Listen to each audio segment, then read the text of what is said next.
Hey, what's up? It's the Culture Detective here investigating your favorite animes, and today I'm going to do an anime review on Wonder Egg Priority. So, Wonder Egg Priority is an original anime from Cloverworks, and it is written by someone called Nojima Shinji.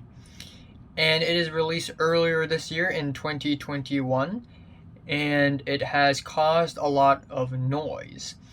So, it is essentially about four girls who had experienced trauma in their lives, who has someone close to them commit suicide. So, in order to save that friend, they have to enter a dream world and save other suicide victims from a parallel timeline. And that's basically the story. Now, before we talk about the story, let's talk about the opening sequences and the ending sequences.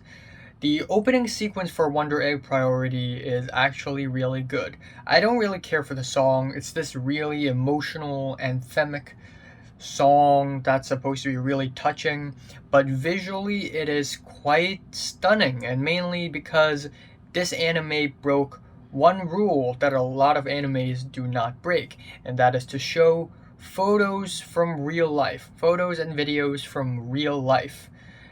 That is not animated. Now, the only other anime that I can think of that broke this rule is Bakemonogatari, especially in the first couple of episodes. They actually use a lot of photos and videos from real life, and it's really cool. It adds a sense of realism and existentialism, like, okay, this is real life, this is the anime, it's all melting into one another. Wow, that's pretty interesting. And a similar effect is in the opening sequence of this anime, which is really nice. The ending sequence is basically an electro pop song, which I think is pretty fitting for the anime, not gonna lie, even though I don't really care for the song nor the visuals. And even though the story of this anime starts off really strongly and has a really interesting premise, in the production side of things, it's not easy at all. Because if you don't know this, in 2020 there's a huge pandemic which caused a lot of anime industries to basically stop working and halt their work. Some anime companies like Mappa decided to screw that and work even harder on animes, and then we have Cloverworks, who have hit really hard under the pandemic, and therefore the production of Wonder Egg Priority has been a really tumultuous one. So tumultuous that the producer of this anime was hospitalized twice during the production of this anime. Twice. Wow. Like, come on. If you don't have enough time to finish this anime, just delay it. Don't push your animators. Please. Please, Cloverworks. Don't push your animators. Don't do this to them. And aside from that, the voice actress for the main character, Oto Ai, is only 16 years old.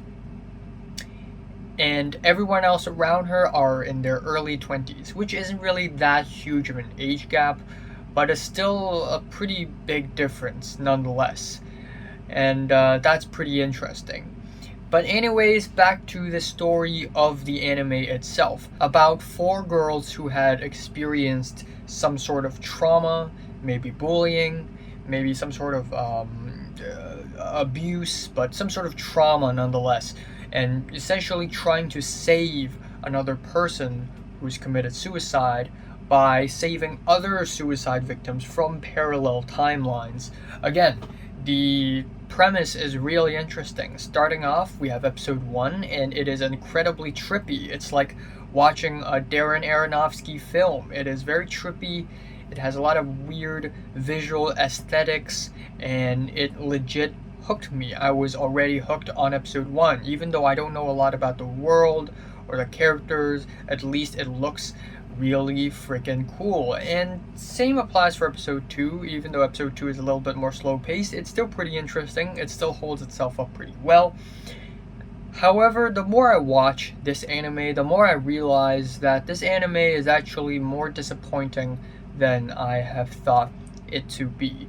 The world building of this anime is really small, and I get it, this isn't really the kind of anime that needs world building, but it's just one of those animes where you watch it and you feel like the world that this anime exists in is just really small. Like, you just can't think of any creative directions that the story could go. It just feels trapped. It feels like it's closeted and cornered.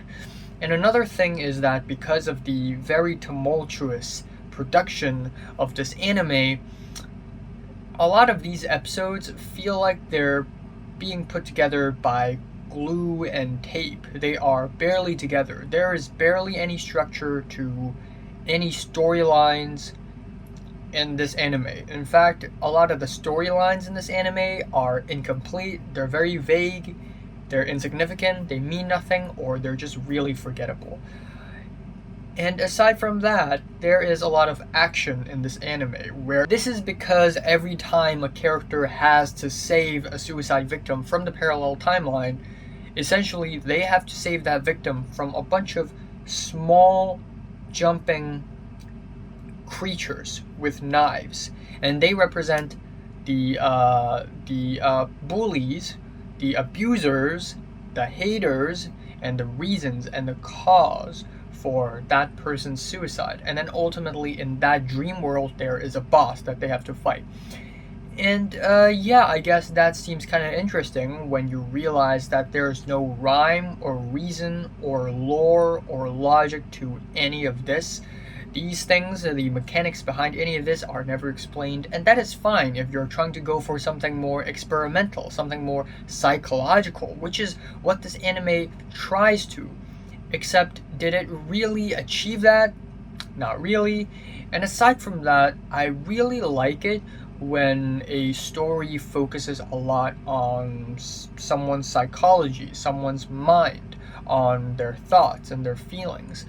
So whenever we have dialogue heavy scenes where characters think, feel, and talk about their own thoughts and feelings, it's really good. And then we have these action scenes, which actually don't emotionally serve any purpose whatsoever, nor contribute anything to the overall plot or theme of the story. Thus, whenever I watch these action scenes of these characters fighting these small little creatures and the final boss, I just can't help but feel bored, because these action scenes are so much more insignificant in comparison to the actual scenes that has a lot of emotions in them. The plot barely connects with one another, so I think it is safe to say that this anime is also kind of like slice of life, because the plot on every single episode is a little bit different from one another, and they don't really necessarily connect or anything. They're just there. Episode 3 really took a nosedive for me. I really did not enjoy episode 3. We are introduced to a new character by the name of Rika, who is this girl who's very rude and impulsive and energetic, and she seems like an asshole, but of course, as it turns out, she is a troubled person with a drunk mom, and she can't find her dad. She doesn't know who her biological dad is, and she has a lot of stress from being a singer, and she cuts herself. And that is a good revelation, I guess, but the way it was revealed on episode 3 was kind of cheesy. It was like Oto Ai, the main character, has always thought that Rika was a shallow asshole, and then suddenly when Rika reveals her true self, Rika was like cornered in a corner and crying, and Oto Ai's like, oh. And then afterwards, Rika explodes and was like, you know what, I will fight. And then Oto Ai was like, wow. And then at the end, Oto Ai was emotionally moved herself, and she was like, I will fight. And then she just destroys the monster. It is just emotional and personal and psychological topics being crushed into action garbage, and it's just really cheesy. Episodes 4 and 5 are really boring. Not much happens in these two episodes other than more action, more characters. We have the character of Neiru, who is this tanned skinned girl who is very smart and stoic, and then we have Momo, who is a girl, but she is, I guess, a lesbian, and she wears in a very tomboyish way, and she tries to act tomboyish when in fact she's just really confused with her own sexuality and her own gender, which is really interesting. But anyways, we have episodes 6, 7, 9, and 10, which is respectively focusing on each four of the characters: Oto-ai, Rika, Neiru, and Momo. On episode 6, it focuses on Oto-ai and her relationship with her teacher, Mr. Sawaki, and how Mr. Sawaki fell in love with her mom, and how Oto-ai felt really sad and down because of this, and also really uncertain, not really knowing how to feel about it, feeling really troubled because of it. And I guess even though the plot isn't really all that engaging or anything, and the action scenes, I still don't care for them. At least this episode tries to focus on one thing for its entirety of its 20 minutes, and it actually works kind of decently.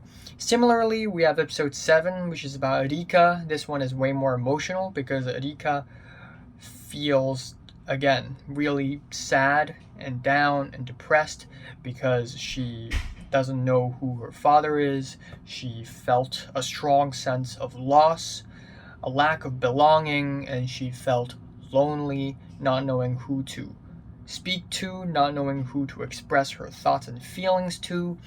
And at the end of the episode, she was almost defeated by the ultimate boss of one of the dreams. But again, pretty good episode.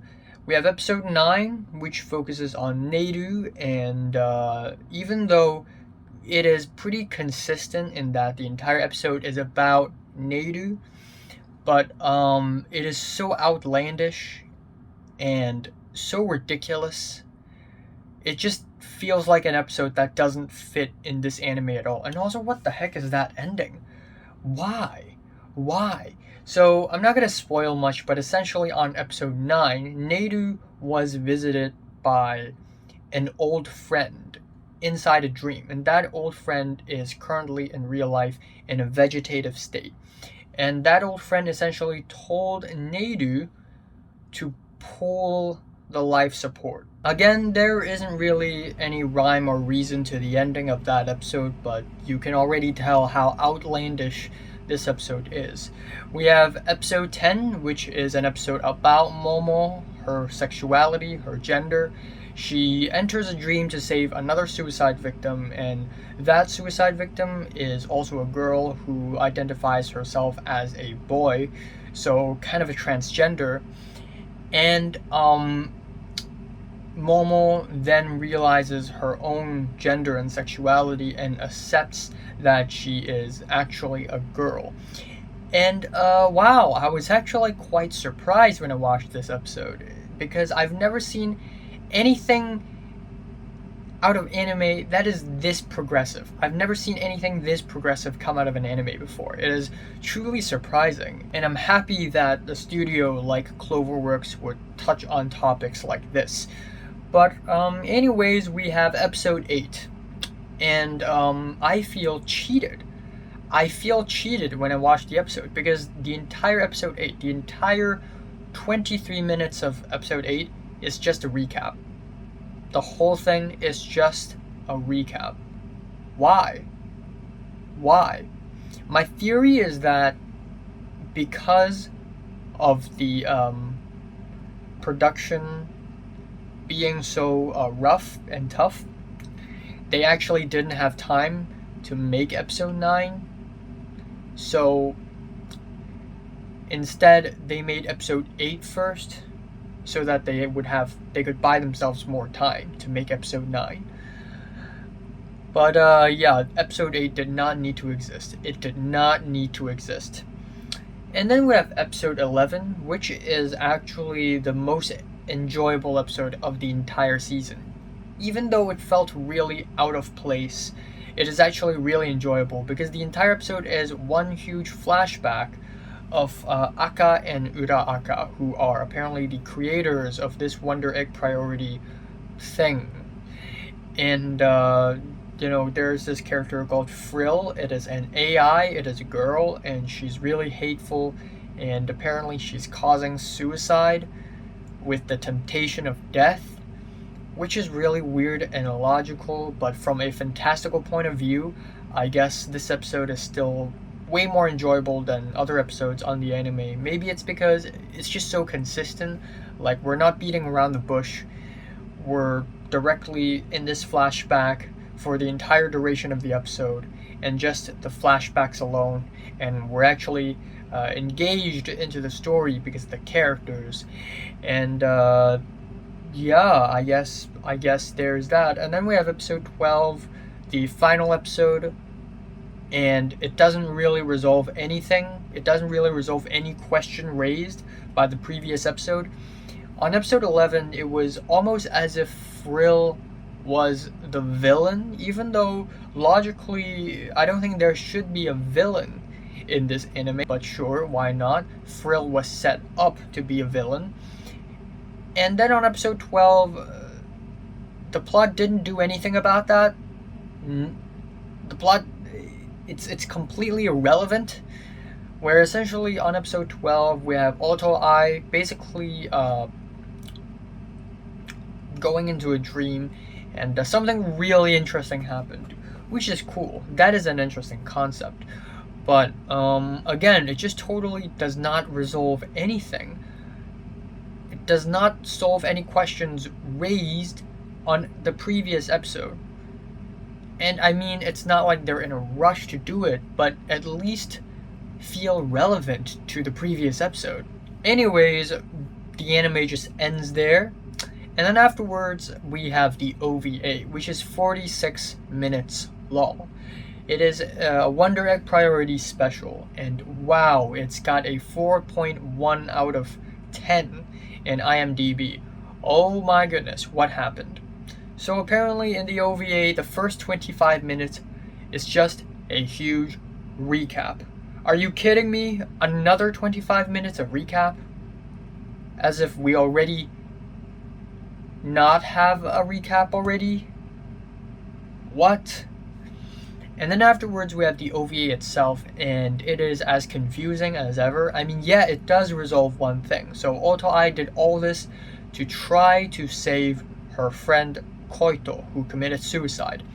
And the OVA actually managed to explain why Koito committed suicide, except that explanation is really weird, and it doesn't make any sense whatsoever.